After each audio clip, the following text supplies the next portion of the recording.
parting of Egyptian waters, the blotting out of the sun, and pillars of fire in the sky, are based upon some very real kernels of truth. The rocks and the ruins tell us so. As one who remains to this day an agnostic, no good scientist can be an atheist, for in science we must question everything, even our own questions. All of this has come as a great surprise.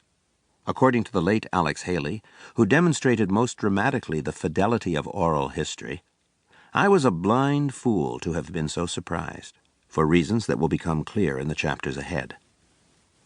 For me, the journey through the Bible lands began near a live volcano, a mile and a half below the Pacific.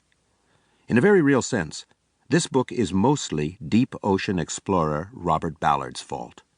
During the autumn and winter of 1985, I sailed with him and a crew of volcanologists to a place where a food chain based on sulfides instead of sunlight became an open window on how life got started on Earth and perhaps on other worlds as well.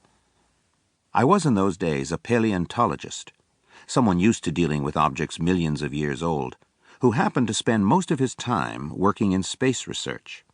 And it was Ballard who, latching on to my roots in paleontology, told me to bring my head down from the clouds. Do you not realize that we know less about the Earth we live on than about the stars in a galaxy 2 billion light years away? The greatest mysteries are right here, right under our feet.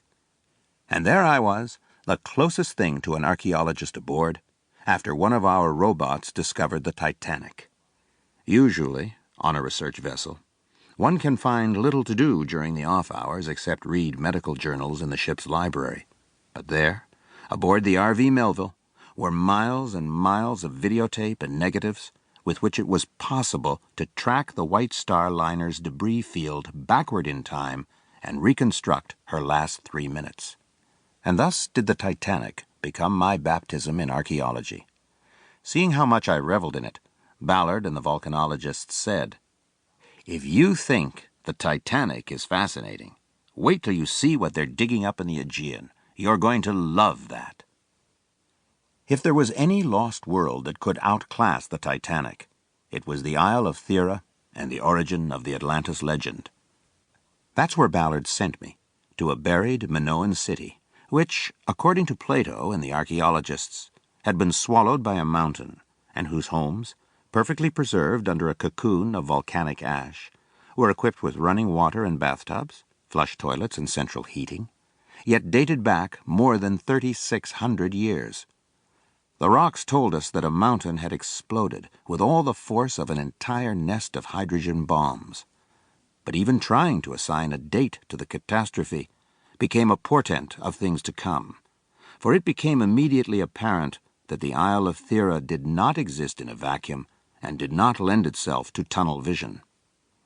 Thera forced us to follow a fine layer of volcanic ash under the Mediterranean Sea, into Turkey, under the Nile Delta, and as far away as the Greenland ice sheet. It forced us to acquaint ourselves with ancient Egyptian, Greek, and Chinese texts, and yes, the Bible too.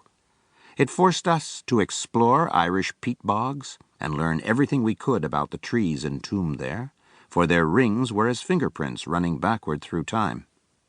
And by drawing these diverse fields of study together, we found it possible to say with reasonable certainty that a squall was blowing west to east across Thera when all life was suddenly extinguished there in the autumn of 1628 B.C., when Thutmosis III ruled Egypt, and Jericho City 4 still stood gleaming and sharp-edged under the desert sun.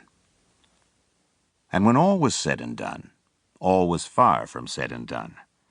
A sedimentologist told me about a vein of Theran ash he had found sandwiched between layers of Egyptian mud, and an Israeli archaeologist told me of Minoan ruins recently discovered near the Sea of Galilee.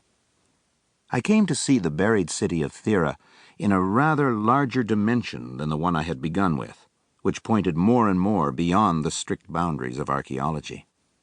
As I followed the Theran ash layer throughout the entire Mideast, and started redating kingship from Egypt to Babylon based upon clues revealing how far above or below the sheet of ash a king's city had existed.